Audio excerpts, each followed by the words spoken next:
اور ایک مسلمان کی زندگی میں ربیع الاول کا مہینہ آئے اور اسے خوشی نہ ہو، یہ ہو نہیں سکتا، کیونکہ مسلمان کو جو کچھ بھی ملا، انسان بنا، ایمان والا بنا، اسلام والا بنا، نبی آخر الزمان، پیغمبر دو جہاں، فخر کون و مکان، سید الاولین والآخرین صلی اللہ تعالی علیہ وآلہ وسلم کی امت میں پیدا ہوا، اور پھر دنیا کی ساری چیزیں ہم دیکھیں جو ہم حاصل کرتے ہیں، جو لیتے ہیں، جن سے فائدہ اٹھاتے ہیں، یہ سب کچھ حضور نبی دولت صلی اللہ تعالی علیہ وآلہ وسلم کا صدقہ ہے۔ حضور نبی عالم صلی اللہ تعالی علیہ وآلہ وسلم کے طفیل ہمیں عطا ہوا ہے۔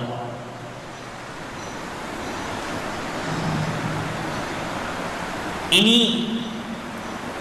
باتوں کو حضرت مولانا قاسم نانوتوی رحمۃ اللہ علیہ کچھ اس طریقے سے بیان کیا کرتے تھے کہ سب سے پہلے مشیت کے انوار سے، سب سے پہلے مشیت کے انوار سے نقش روح محمد بنایا گیا، پھر اسی نقش سے مانگ کر روشنی بزم کون و مکان کو سجایا گیا۔ وہ محمد بھی، احمد بھی، محمود بھی، اس میں مطلق کا شاہد بھی، مشہود، اس میں مطلق کا شاہد بھی، مشہود بھی، علم و حکمت میں وہ غیر محدود بھی، ظاہراً امیوں میں اٹھایا گیا۔ یعنی سب کچھ آقا دو جہاں صلی اللہ تعالی علیہ وآلہ وسلم کے طفیل اور صدقے ملا ہے، اور پھر حضور کا تذکرہ نہ ہو، حضور کا ذکر خیر نہ ہو، اور ربیع الاول کا مہینہ گزر جائے، تو یہ مسلمان کے لیے کوئی قابل فخر بات نہیں ہے، بلکہ ایک افسوس کا مقام ہے۔ حضور صلی اللہ تعالی علیہ وآلہ وسلم کا تذکرہ ہو بھی،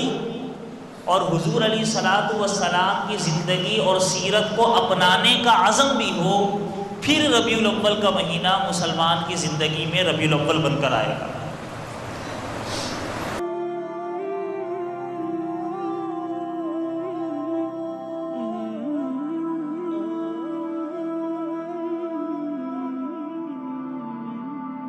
Oh